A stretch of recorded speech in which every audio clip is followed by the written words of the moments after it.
Jā, Sanita, sveika šodien mūsu pirmajā Centrs augt lekcijā par bērniem. Un lēnā gariņā, kamēr mums te savāksies cilvēki, kuri vēlēsies šo sarunu redzēt tiešraidē, mēs lēnā garā sāksim runāt par šodienas tēmu.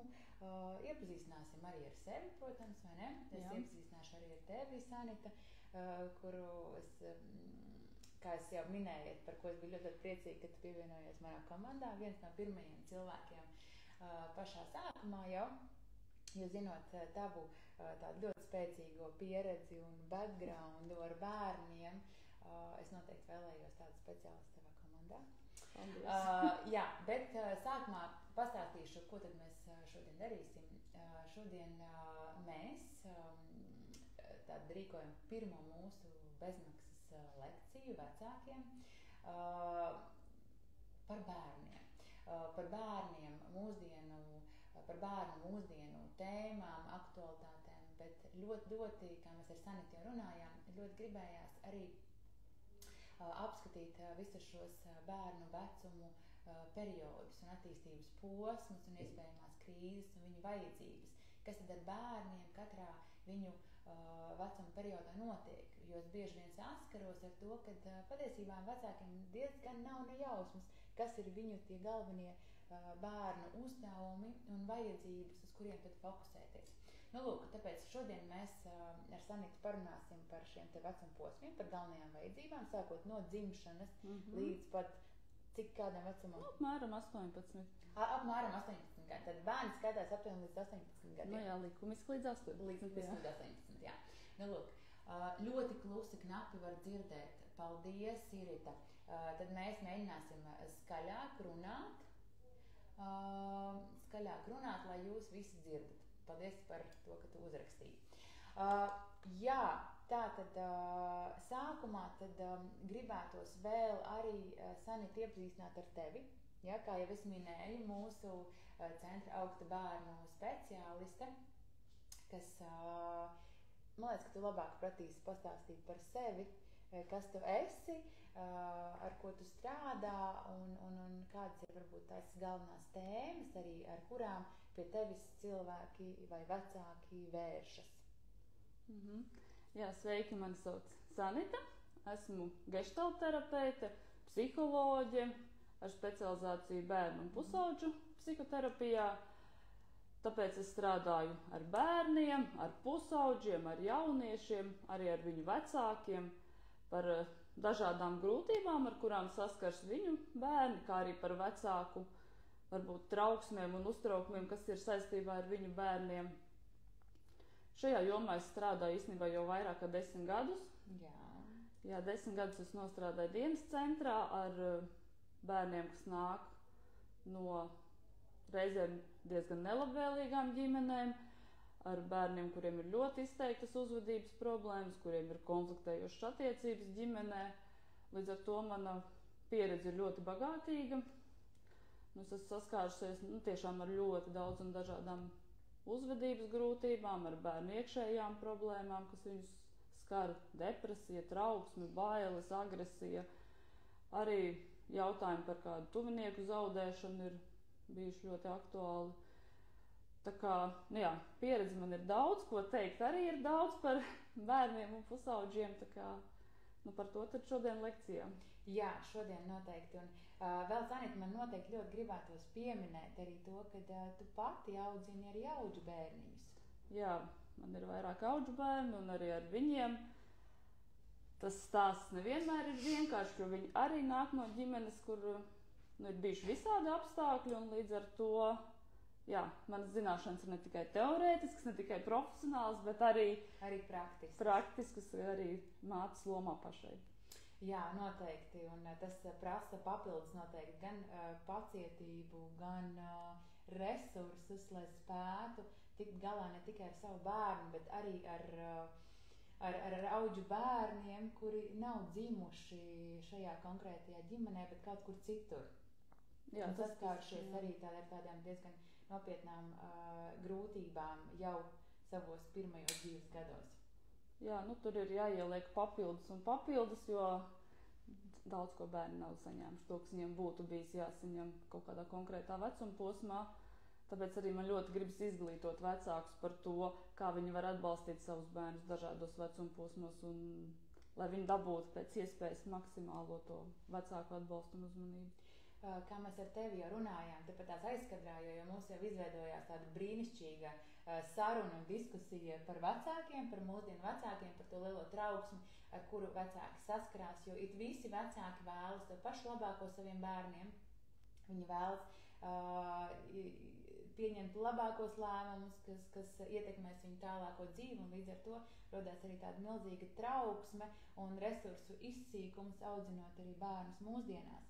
Bet tu minēji to, ka ir bērniņi, kuri nav saņēmuši kādā konkrētā vecuma posmā kaut ko, kas viņiem bijis nepieciešams, vai ir iespēja šo kompensēt arī vēlāk? Jo tas ir jautājums arī man kā mammai. Atbilde viennozīmīgi ir jā. Tas, kas pirmais vecākiem ir jāatcerās, ka nevajag ieslīgt vainas apziņā, ka kaut ko neesi iedevis bērnam vai ka varbūt bērns nav kaut ko saņēmis. Jebkurš brīdis ir piemērots, lai kaut ko mainītu, jebkurš brīdis ir tieši vislabākais, lai kaut ko darītu vēl vairāk vai darītu citādāk. Tā kā ir iespēja dot bērnam to, ko viņš nav saņēmis. Jā, citreiz tas ir daudz grūtāk, citreiz tas iet lēnāk, citreiz, jā, varbūt tur ir vēl papildus grūtības, bet iespējams tas noteikti ir. Un reizēm varbūt ir vajadzīgs arī kāds speciālists, kas nedaudz piepalīdz, bet tas viss ir izcināms. Jā, un šeit, lai mēs redzam tā speciālista lomu, kas ienāk iekšā, ka tāds papildus resurs šajās bērnu vecāku attiecībās, tad, kad vecāks varbūt patiešām pieslīdz pārāk lielā vainas sajūtā vai pārāk lielā trauksmē un nezin, kā tālāk tad darboties, jo es zinu pati pēc savas personīgās pieredzes, kad bērnu speciālisti, viņš ir kā tāds papildus resurs un patiesībā tas, ko viņš izdara, pasaka, vecāk, ar tevi viss ir kārtībā, tu dari brīnišķīgu darbu, tikai turpini to darīt. Un tas iedod tādu atslābumu, un es saprotu to, ka ir jāiet uz priekšu, viss ir kārtībā un jāturpina šī vecāka loma. Jā, tieši tā. Tas parasti ir ka pirmais, ko es saku vecākiem, kas atnāk pie manis konsultācijām, ka jūs darat lielisku darbu. Arī tas, ka jūs šeit atnācis, tas ir milzīgs solis, lai jūs palīdzētu savam bērnam, un viss, ko jūs līdz šim esat darījuši, ir pats labākais, ko jūs varējāt izdarīt. Jā, man liekas, un šim arī ir ļoti spēcīga doma, ka mēs patiešām darām to labāko, kas ir mūsu spēkos. Jā, bieži vien liekas, varētu vēl labāk, jo vienmēr var vēl labāk, vai ne? Tīri teorētiski var, bet tiešām priekš saviem bērniem mēs darām visu to labāko. Ir ļoti maz vecāki, kas apzināti darītu bērnam to, kas viņam nav labi. Tiešām tas ir niecīgs procents. Vispārējie vecāki cenšas un dara tik, cik viņi spēj.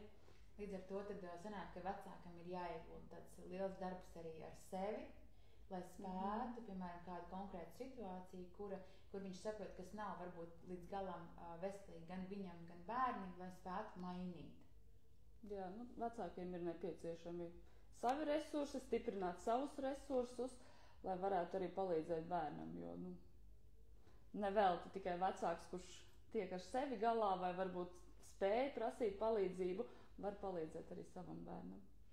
Ok, super, mums tāds brīnišķīgs iesākums sanāca, bet vēl man ir jautājums, vai jūs mūs dzirdat, jo es redzēju, kad rakstīja, kad ir pārāk klusu, ka mūs nevar dzirdēt. Tie, kas mūs skatās, lūdzu uzrakstiet, vai ir ok, vai skaņa ir ok. Sanita, te palūkšu varbūt no mikrofona arī matus paņemt, varbūt tas arī nedaudz tā kā ietekmē. Uzrakstiet, un tam lēnā garā mēs tad ķeramies tālāk mūsu šīs dienas tēmām. Labi, kamēr gaidam, kāds uzrakstīs, mēs, Sanita, varētu sākt ar tā ļoti grūti dzirdēt. Tā, paldies, pamēģināsim to tās risināt. Šo situāciju, to atnākšu.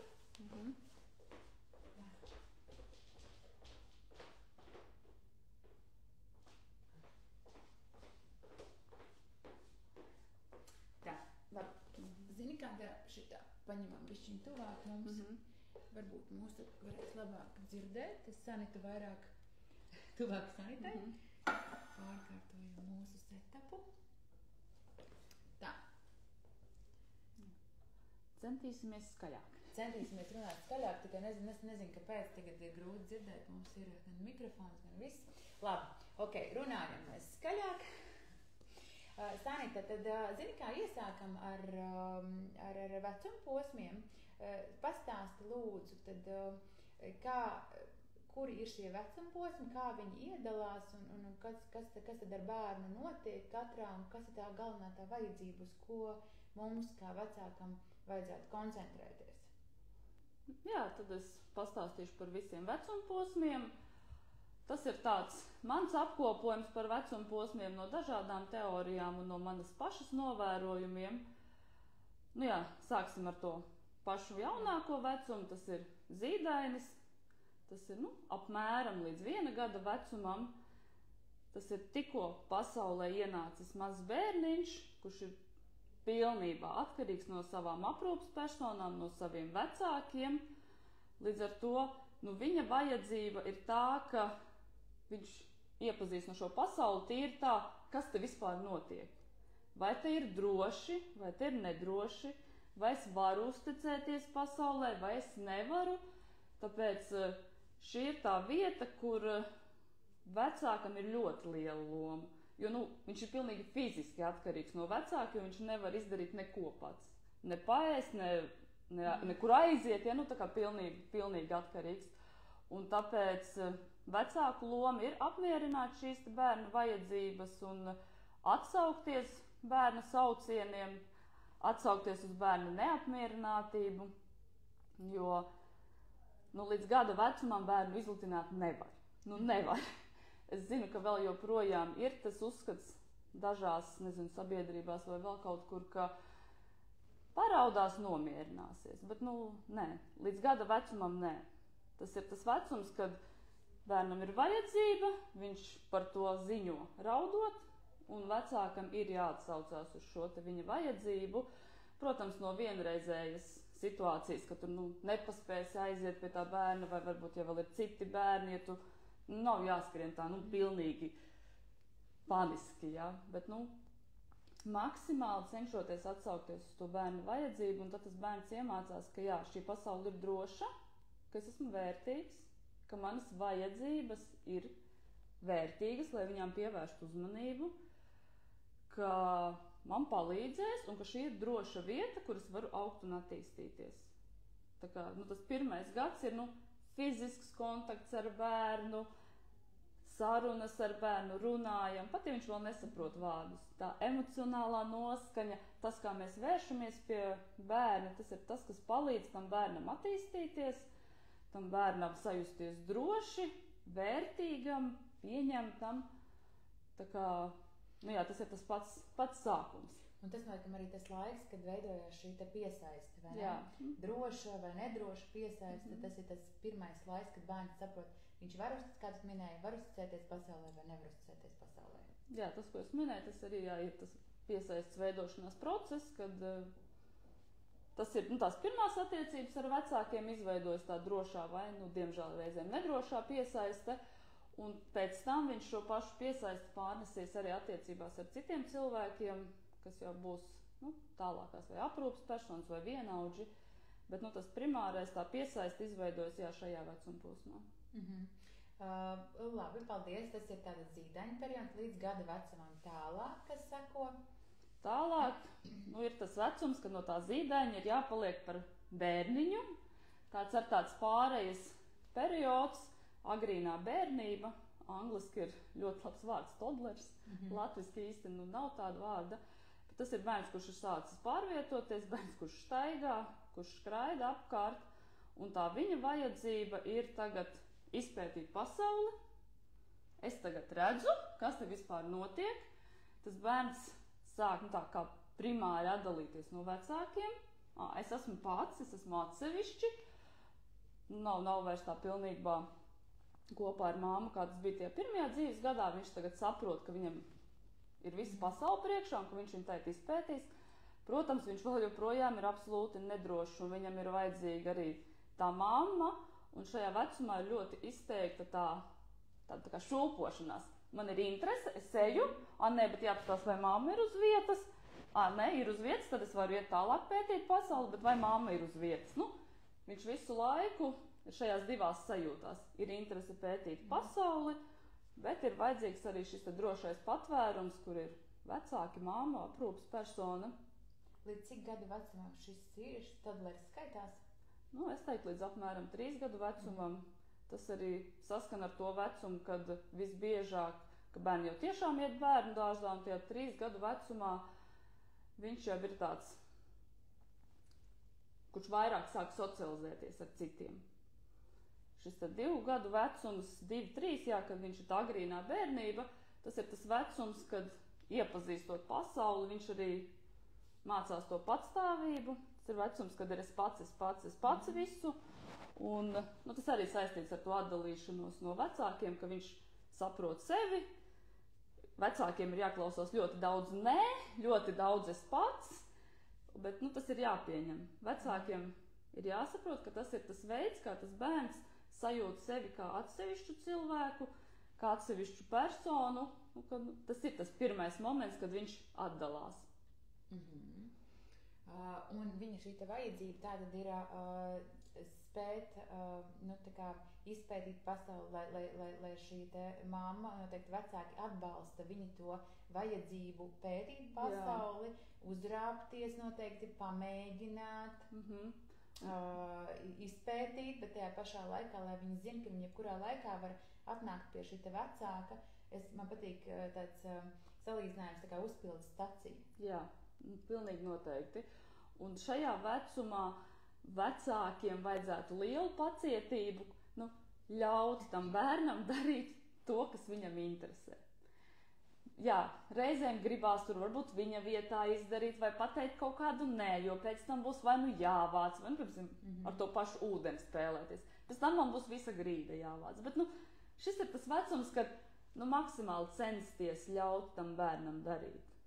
Tas nē, ko mēs sakam bērnam, ir tiešām situācijas, kas apdraud viņa drošību, dzīvību, veselību, visu pārējo, maksimāli paši iebežu robežās atļaut viņam. Atļaut izpētīt, atļaut eksperimentēt, bet arī mums kā vecākiem ir jānodrošina droša vide, kur viņš to var darīt, maksimāli parūpējoties, ka tas, ko viņš nedrīkstētu, viņam arī nav pieejams.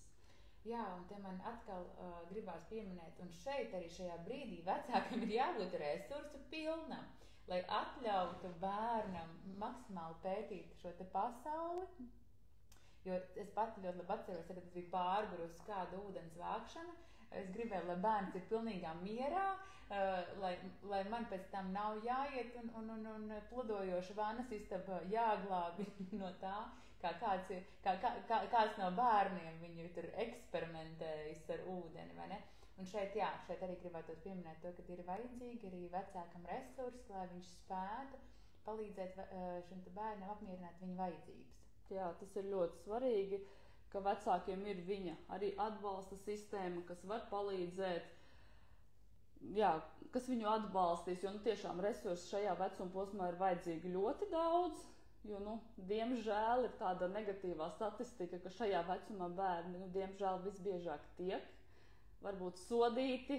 Diemžēl ir arī situācijas, kur pat sisti. Tas vecuma posms ir tik spilgtām emocijām pilns, un tas es pats, kurš tur ņems tagad, stundu vilkt zeķu bikses, ir vajadzīga milzīga pacietība. Tāpēc ir sevišķi no rīta, ja taisās uz dārziņu un visu kavē. Tad stundu vēl zeķubiks, tas var būt ļoti nervus kutinošs moments. Jā, tur ir jābūt vecākiem, tiešām jāmeklē iespēja, kur viņi var dabūt resursus, un šis ir tas vecums, kad arī bērns var palikt ar kādu citu aprūpas personu, vai arī vecāki var lūgt palīdzību varbūt saviem vecākiem, saviem draugiem, kaut vai tīri to māju uzkopt. Pat, ja ne tur ar to bērnu ņemties, bet kaut vai, kaut ko palīdzēt sakārtot, vai palīdzēt, tur pirkums atvest no veikala. Ka tie vecāki atrod iespēju, kur viņiem var kāds arī fiziski palīdzēt, un ļoti svarīgs arī, protams, ir tas garīgais atbalsts, ka ir ar ko parunāt, ir ar ko pārunāt visas šīs te grūtības, kas ir, jo, tur ir jābūt tādam emociju konteineram tam vecākam, jo arī vēl tam bērnam nesanāk, un viņš vēl nemāk visu pateikt, tur tās emocijas iet pa gaisu, ļoti daudz.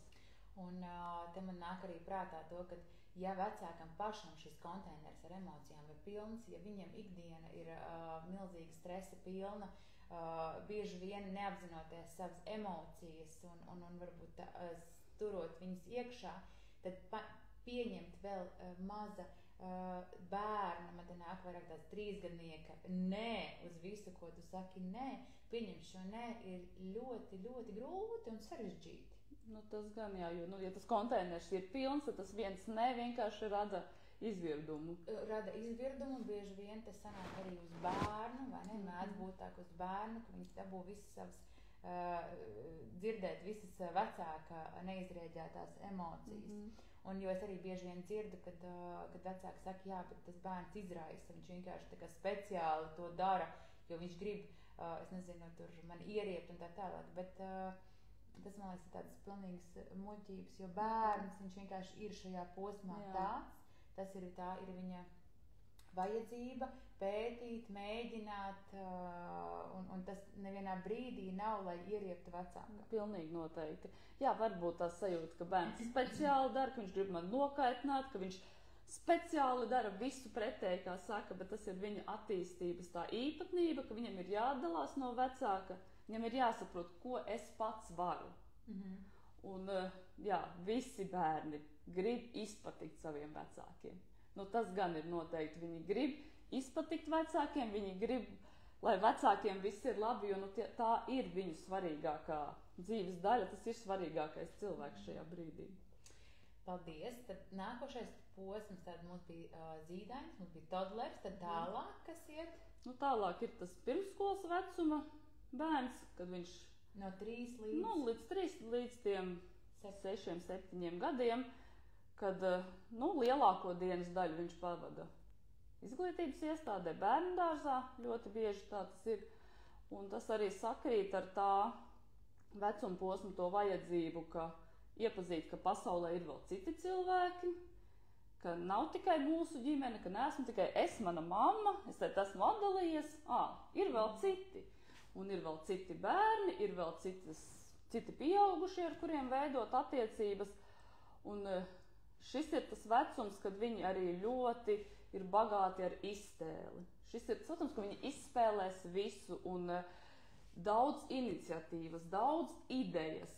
Un tas arī ir tas, kas vecākiem būtu jāatbalsta savā vecumā, jo šis ir tas vecums, kad viņš mācās to iniciatīvu, mācās to darbošanos. Jo vecākiem jau visiem gribas, lai bērns izaug tāds patstāvīgs, kurš visu kaut ko var izdomāt, visu var izdarīt. Un šie arī ir tie vecumi, kas pakāpeniski attīstoties ir. Uz 2, 3 gados viņš es pats.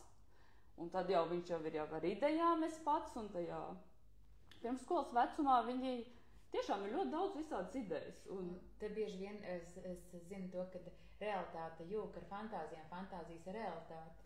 Jā, tas šajā vecuma posmā ir pilnīgi normāli, tā tas arī notiek.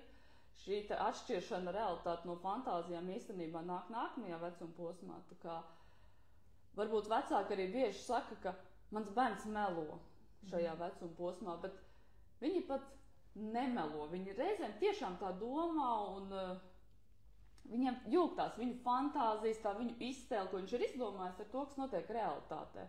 Jā, viņš var stāstīt kaut kādas lietas, kas notika bērndārzā, kas pēc tam atklājās, ka īstenībā nenotika. Bet viņš varbūt to bija izfantazējis, vai viņš tā sajūtās kaut kā, ka tas notiek tā kā tā.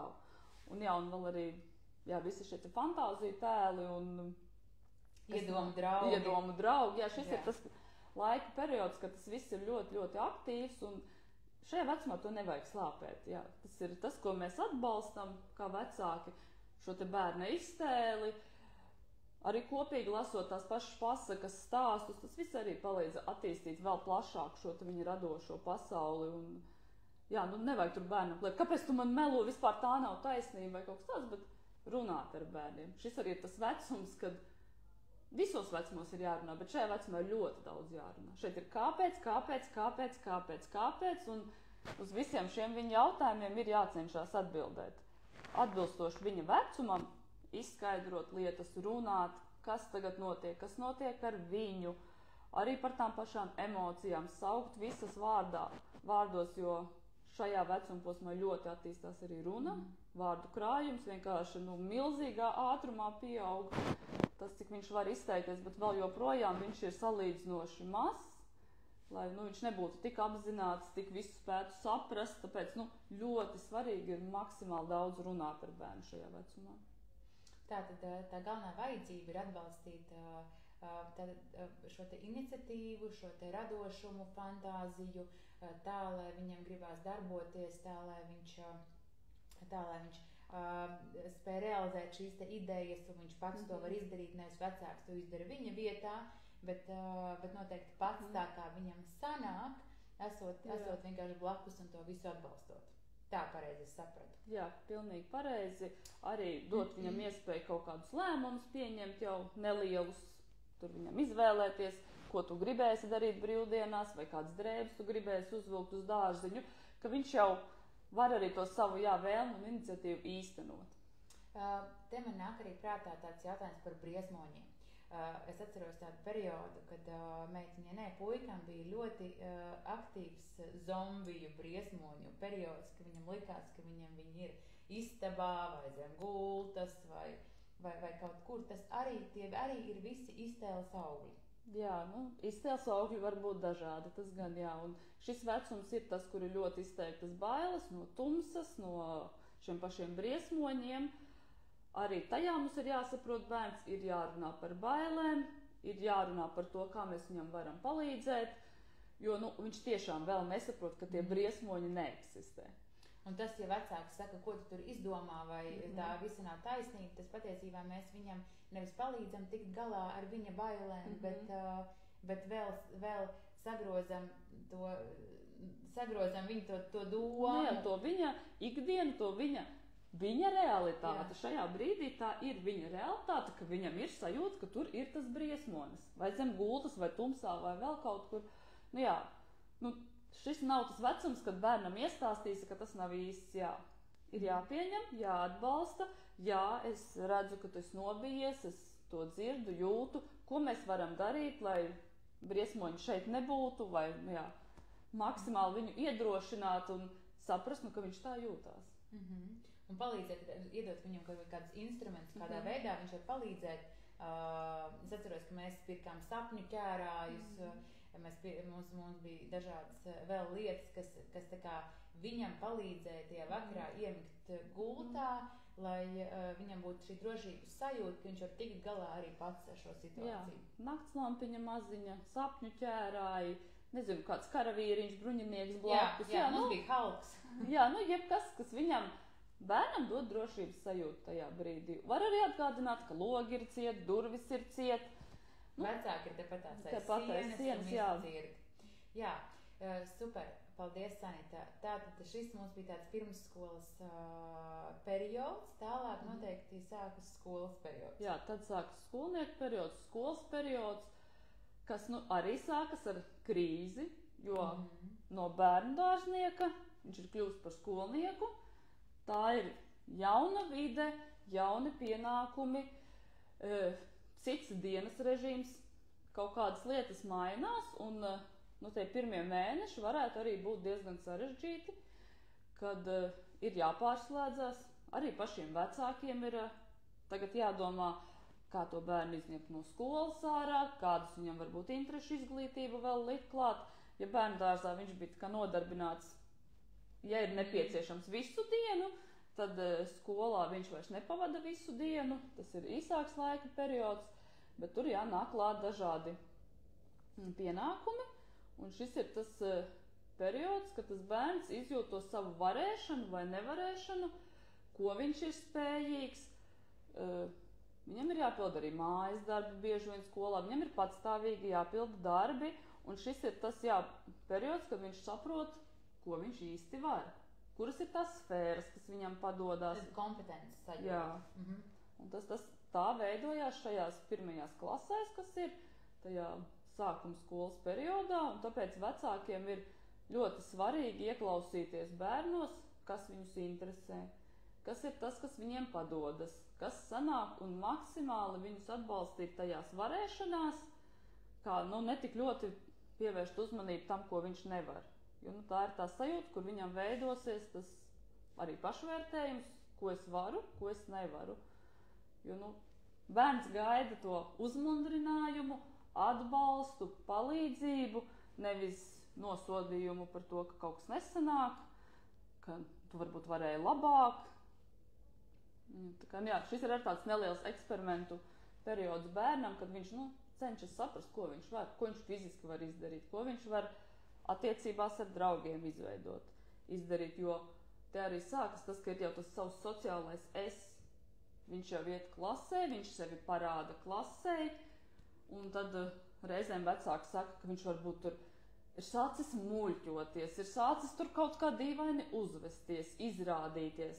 Arī nevienmēr tādā pozitīvā gaisotnē, bet tas ir tas veids, kā viņš eksperimentē, kā viņu pieņems vienaudži, kāda būs viņa loma klasē, kāda būs viņa loma ar draugiem.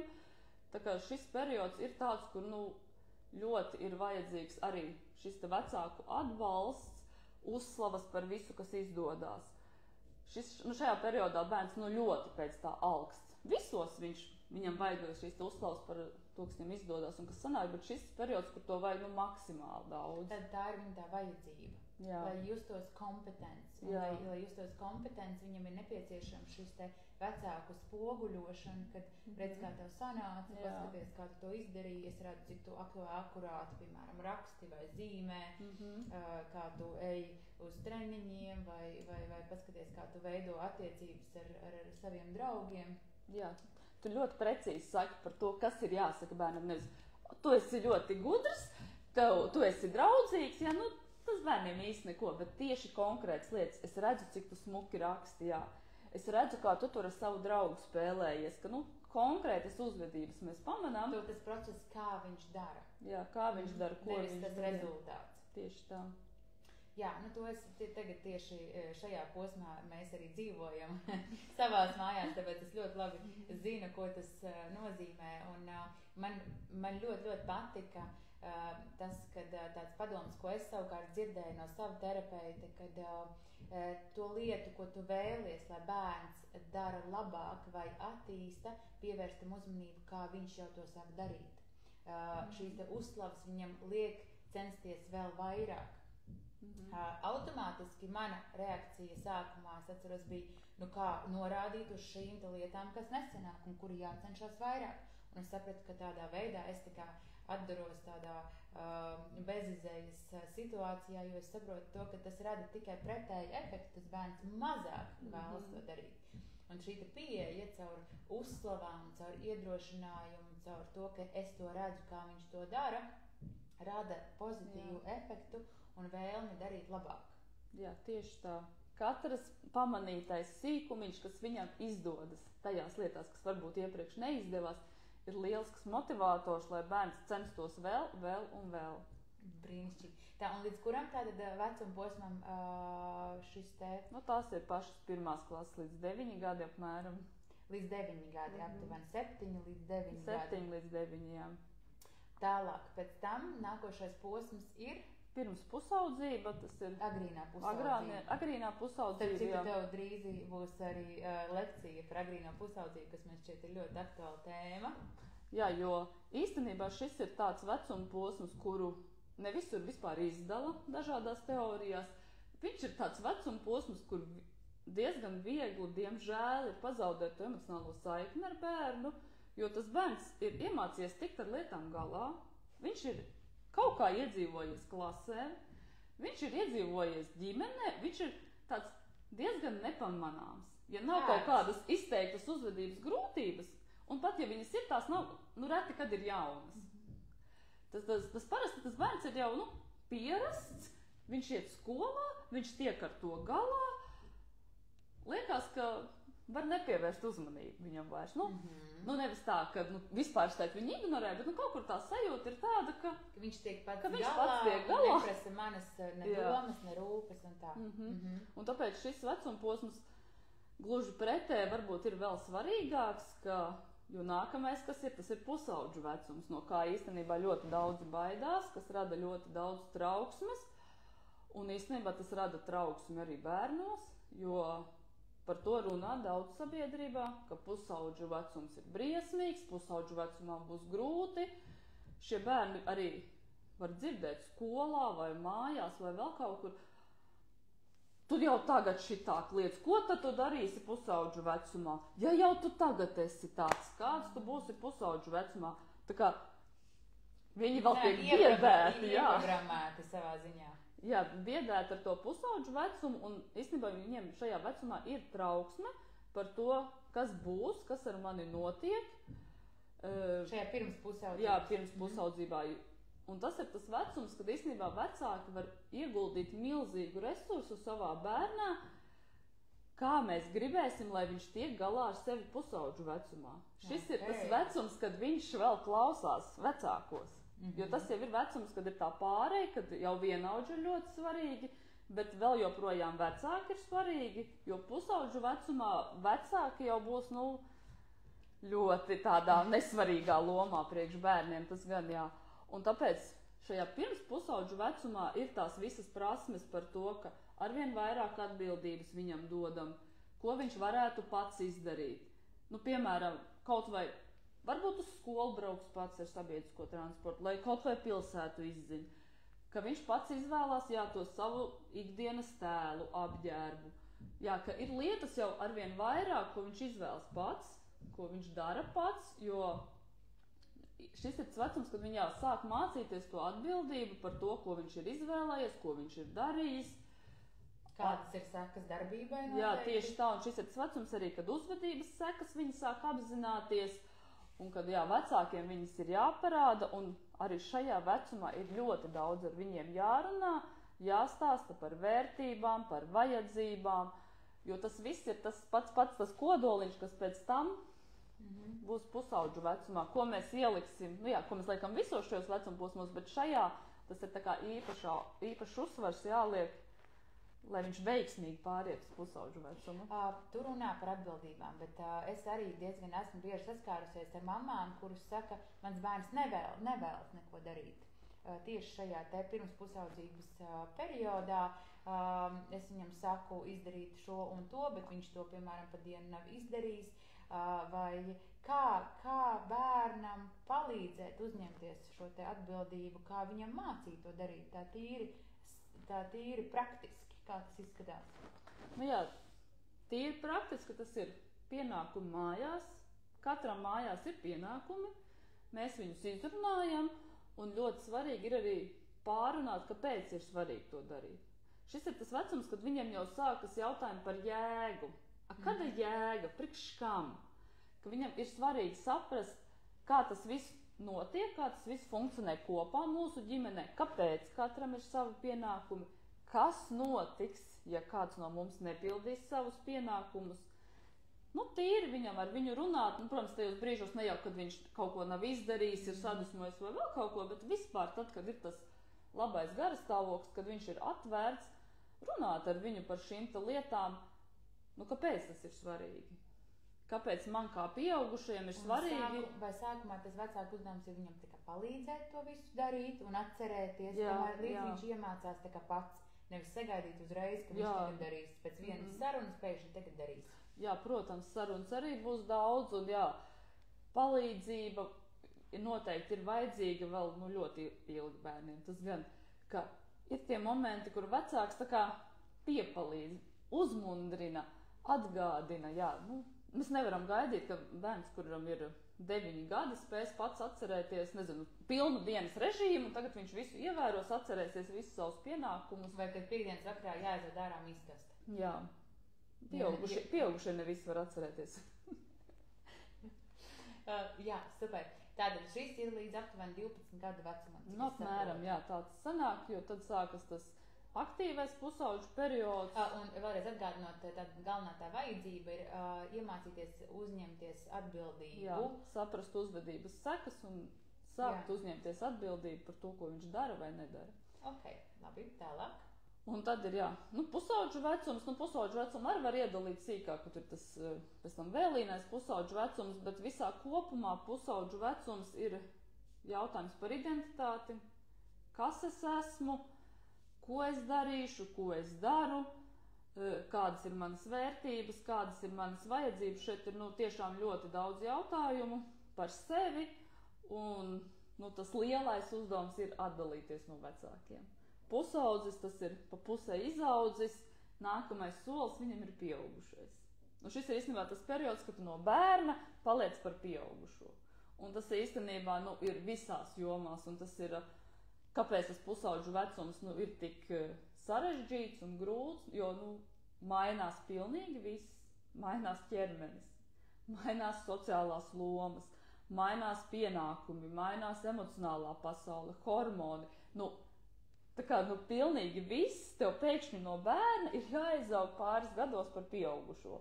Tas īstenībā ir tāds milzīgs darbs, kas ir jāizdara pusaudzim šajā vecumā, un tāpēc šeit ir jābūt pacietīgiem visiem, tīpaši vecākiem, neuztvert personīgi visu, ko tas pusaudzis saka. Tas ir viņa uzdevums atdalīties, un viņš nevar aiziet no ģimenes, kur ir ideāli vecāki. Kā mēs varam iet prom no ideālas vietas? Nevaram. Vecāks ir jānogāž no tā troņa, ka viņš nav ideāls, viņš nav vislabākais, ka man ir jātaisa sava dzīve, jāveido būs pēc tam sava ģimene, jākļūst par atsevišķu pieaugušo.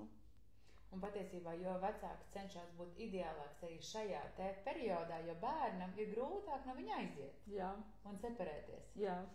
Un tas radīs, protams, grūtības pēc tam tālākā dzīvē, jo tās ir tās lietas, kas viņam ir jāiemācās, tas ir tas, kas palīdzēs viņam veiksmīgi īstenot savu pieaugušā dzīvi, ja viņš būs atdalījies.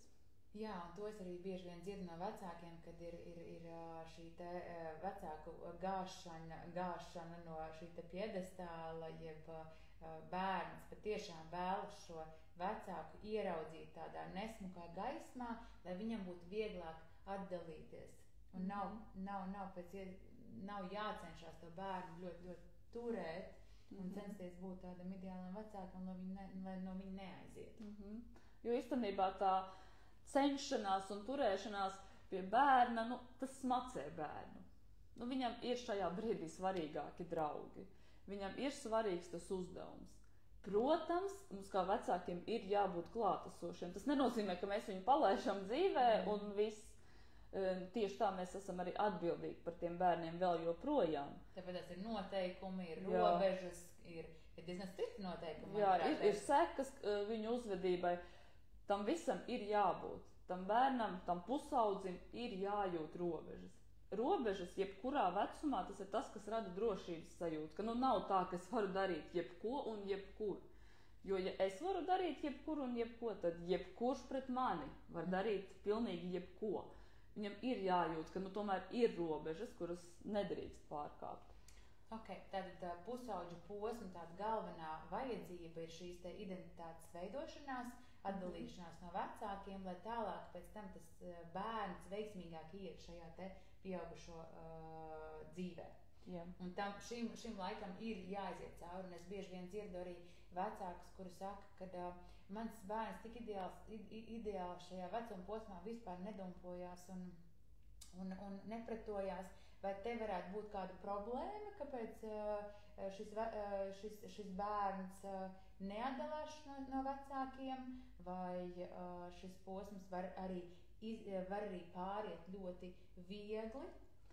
Var viņš pāriet īstenībā viegli. Bērni ir dažādi, vecāki ir dažādi, un iespējams ir bērni, kuri, viņiem savādāk nervu sistēma, viņi savādāk funkcionē, un viņi var tādā mierīgākā veidā atdalīties no vecākiem. Viņiem varbūt jau ir skaidrāka vīzija par savu nākotni. Viņi varbūt pilnīgi tā kaut kā racionāli tos vecākus ir atdalījuši. Vienkārši arī to vecākiem saprast, ka tā var būt. Protams, ja mēs redzam, ka tur tas pats pusaudzis arī neuzņemās nekādas atbildības, neko nedara, ka viņš turpina uzvesties varbūt kā jaunāka vecuma bērns, tad ir jāmeklē palīdzība. Tad kaut kas tomēr ir iestrēdzis, bet šis te periods, nevajag tā teikt, kāpēc tu tik mierīgi uzvedies, sāc uzvesties, tur nezinu, traki, lai es būtu pārliecināts, ka tu atdalies. Atdalīšanās arī var būt dažāda.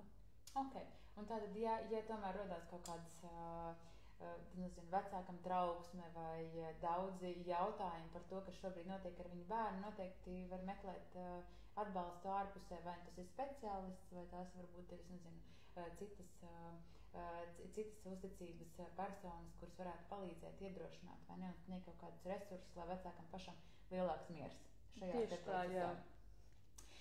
Super, izgājām cauri tādam šiem attīstības posmiem. Manuprāt, ir katram vecākam vajadzētu zināt, kas tad aptuveni kurā vecuma posmā notiek, lai būtu vieglāk skaidrs, jo arī es zinu, ka vecākiem, kuriem ir ļoti grūti dzirdēt bērnu 3-gadnieka nē, vai es pats, kas viņus vienkārši sit ārā no sliedēm, bet ja mēs zinām to, ka tas visticamāk, man ļoti patika šī krīze pāriet kā tāda temperatūra, ka tas vienkārši uznāk, ir savs kaut kāds tāds pīka punkts, un tad lēnā garā viņi arī krītās nost, tad jebkuru krīzi var skatīties arī šādi, ka viņi vienkārši ir jāpārdzīvo, jāsmeļās šos resursus no ārpuses, lai palīdzētu vecākam to izdarīt, un tādā veidā arī pāriet nākošajā vecuma posmā.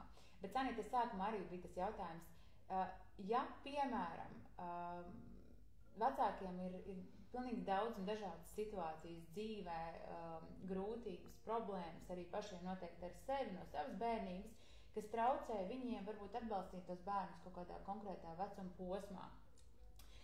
Tu minēji, ka jebkurā vecuma posmā var kompensēt to, kas nav iedots agrāk. Piemēram, zinu, ka bieži vien mamām ir grūti šis zīdainīšu periods, ka viņas varbūt ir ļoti, ļoti vientuļas un vienas pašas, un palīdzība nav bijusi no ārpuses, un līdz ar to resursi, palīdzība resursi nav bijusi no ārpuses, līdz ar to izdzīvot šo te periodu ar mazu zīdainīti, kurš ir tev pielipis dienu un nakti, var būt ļoti grūti, līdz ar to mamma var būt kaut kāda, piemēram, emocionāli distancētāka, fiziski klātesoša, bet emocionāli distancēta, vai tajā pašā laikā ļoti vēlas pēc iespējas ātrāk nonākt atpakaļ darbā, lai pārtrauktu šo te ļoti milzīgo spriedzi. Tad, piemēram, ja šāda situācija ir izveidojusies, vai vēlākā laika posmā šo te emocionālo saikni vecākam ar bērnu iespējams stiprināt, ja viņi, piemēram, šajā te sākuma posmā nav izveidojusies tādu, kādu gribētos. Jā, kā jau es minēju, to var. Protams, tas prasīs vairāk laika, protams, tas prasīs tur varbūt tiešām kādreiz vairāk pacietības, vairāk uzņēmības, bet ir lietas, ko var darīt tajā vēlākā vecumā, un tas svarīga viena lieta, kas tik ilgi, cik vien bērns to atļauj, tas ir fizisks kontakts, tieši šie pieskārieni bērniem, samīļošanās. Pat ja tas varbūt pirmais dzīves gads, kur tiešām tam bērnam ir ļoti vajadzīgi arī šie pieskārieni vispārējais, ir bijis, kāds ir bijis, tas nenozīmē, ka viss tagad norakstam, nezinu. Un ka tas vairs nevar iedot. Bet mēs varam dot tālākos vecumos, mēs ņemam to bērnu klēpī, mēs viņu auklējam, mīļojam, pieskaramies, spēlējam spēles, masāžiņas, jebko. Tas viens kādā veidā var stiprināt šo saikni, tā ir pieskārieni, fiziskais kontakts. Tad ir tāda pieejamība, kā emocionālā pieejamība, ka mēs tam bērnam dodam ziņu, ka es esmu šeit blakus, es esmu gatavs tevi uzklausīt, tevi pieņemt, tevi dzirdēt, tevi redzēt, jebko, kas ar tevi notiek. Arī pēc tam, tajā 3-gadniekā varbūt tas ir grūti. Varbūt, pieaugušais ir tur vairākas reizes uzsprādzis ar to bērnu kopā vai vēl kaut ko, bet mēs varam šo pašu dot arī tālāk. Arī tam pašam 4-gadniekam, 5-gadniekam mēs varam sniegt šos te pašus arī glāstus, uzklausīšanu, pieņemšanu, pateikšanu, ka es esmu šeit. Un tā visus šos te lietas, ko mēs darām, mēs varam darīt visos vecuma posmos, runāt ar bērnu, mīļot viņu, uzklausīt. Patiesībā tas, ko tu nosauc šos te veidus, ko mēs darām, mēs tādā veidā vienkārši stiprinām šo te emocionālo saikni ar bērniem, kurā vecumā. Te ir jautājums arī, tad, kad bērns pats grib un izrāda iniciatīvu, piemēram, apskāvienam vai klēpim, es nezinu, kaut vai tam pašam 10-gadniekam, vai mēs kā vecāks ejam piedāvājam to? piedāvāt noteiktējam, piedāvājam, neaiztiekam bez atļaujas gan, ir tīpaši 10-gadnieki, ir tīpaši pusaudzi, ir tīpaši citu cilvēku klātbūtnē, jā. Tas viņam, neliekam bērnam justies nērti. Neapkaunojam viņu, kad redzat, tu vēl ar mammīti mīļojies. Tas ir tīpaši pusauģu vecuma, arī tiem pašiem pirms pusauģu vecuma bērniem. Pajautājam viņam, viņš var teikt nē, mēs varam vēlreiz viņam pajautāt, tīpaši tādam mazam bērnam, kurš ir tajās savās emocijās, un kad tu kā pieaugušais redzi jūti, ka viņam vajag. Mēs varam būt uzstājīgāki, bet ar varu arī nē. Noteikti. Ok, ņemot vērā arī bērna robežu, tad jebkurā laikā mēs varam arī tajā pašā laikā atbalstīt bērna iniciatīvu, viņa fantāzijas, viņa domas, vai ne? Tāpat mēs varam palīdzēt atbalstīt viņa kompetences, sajūtu, to visu, šīs te vajadzības mēs varam darīt arī paralēli citos vecumos. Ne tikai, ja mēs esam kaut ko palaiduši garām, bet arī vēlākos laikos. Jā, tas ir par jebko tās robežas arī, jo, reizēm ir tiešām ļoti grūti tam 3-gadniekam uzlikt tās robežas, jo, tas beidzas ar histēriju, tas beidzas ar kliekšanu, un līdz ar to, jā, mēs varam likt tās robežas 5 gadu vecumā arī, būs grūtāk, jā, tā ir realitāte, bērns nebūs pieredze, ka pēkšņi ir kaut kādas lietas, ko varbūt nedrīkst, vai kāpēc mamma pēkšņi dara šitā. Pacietība, savi iekšējie resursi, tas ir ļoti svarīgi. Vecākiem ir jābūt savai domai, idejai, kur viņi var atjaunot savus resursus, lai ar to bērnu varētu pacietīgi runāt, strādāt, runāt, ļoti daudz runāt. Tas gan arī tam pašam 5-gadniekam, kad pēkšņi mēs esam izdomājuši, ka būs savādāk, mēs ļoti daudz runājam ar viņu. Viņam saprotamā valodā un vairākas reizes vienu un to pašu. Ok, es skatos, ka mūsu laiks vienkārši lido. Man bija ieplānots tik daudz dažādas tēmas, ko šodien izrunāt, un es redzu, ka mēs tajā stundiņā ar to visu neiekļausimies, bet man te ir rodinās jautājums. Kādos, te mēs izgājām tādam ideālam scenārijam cauri, kad mēs varam iedot, kurā brīdī, kas būtu jādara, bet nevienmēr dzīvē tā notiek. Dzīvē mēdz būt daudz dažādas situācijas. Kuros brīžos tu ieteiktu meklēt palīdzību? Kuros brīžos tu ieteiktu vecākam vērsties pēc palīdzības pie bērnu speciālista vai vest savu bērnu pie speciālista? Kas ir tie brīži un ar kuriem tu parasti sastopies savā ikdienas praksē? Pats pirmais, kas ir, ja tas kādam traucē, ja tā bērna uzvedība traucē vecākiem, vai ja viņš redz, ka traucē pašam bērnam, vai arī tie ir kaut kādi signāli no izglītības iestādēm, ka viņš varbūt traucē pārējiem bērniem, traucē audzinātājām, skolotājām. Tas ir tas moments, kad ir jāpievērš uzmanība noteikti. Ja tas kaut kādā veidā jau sāk varbūt dezorganizēt vidi vai kaut ko tādu, tad tiešām ir jāpievērš uzmanība. Reizēm ir situācijas, kad vecākiem liekas, ka traucē, bērnam liekas, ka netraucē. Tad iespējams, ka vecāks var sākt ar vēršanos pie palīdzības, ko darīt, jo, acīm redzot, varbūt bērns jūtās labi. Visbiežāk paši vecāki meklē palīdzību tieši tad, kad ir šī agresīvā uzvedība, kad ir uzvedības problēmas, kad viņas ir ļoti, ļoti redzamas, bet īstenībā ir svarīgi pievērst uzmanību arī, ja ir pretēji, pārāk ērtie bērni, pārāk klusie bērni.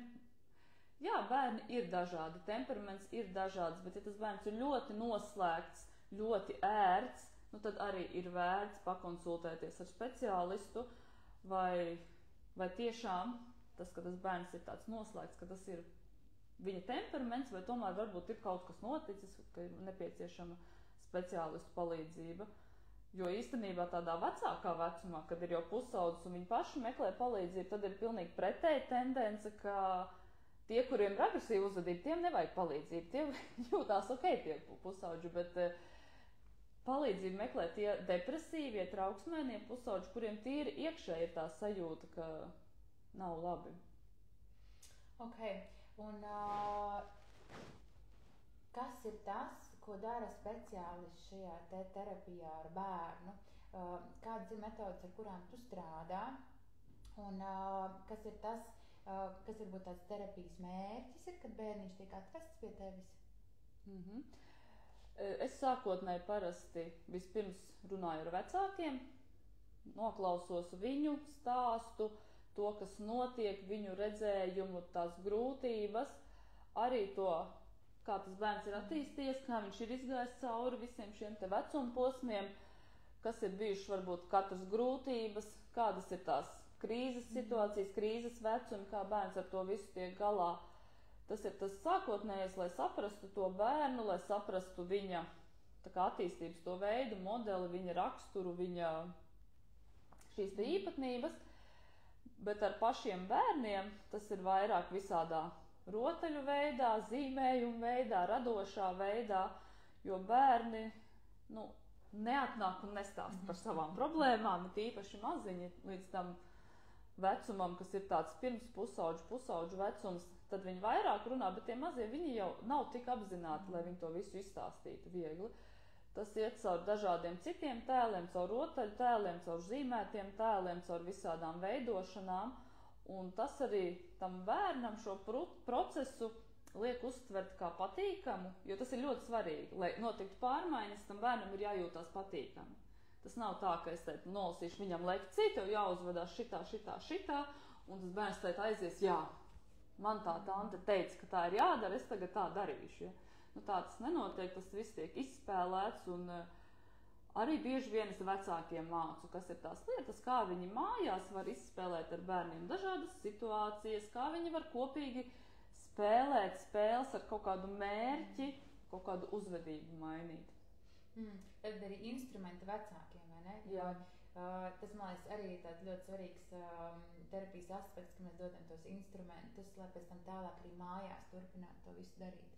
Jo, ja mājās nekas arī nemainās, vai ne, šīs pārmaiņas bērnā bieži vien ilgi nepaliek, jo viņš attiek atpakaļ iepriekšējās. Jā, tad viņas ir krietni lēnākas. Ok.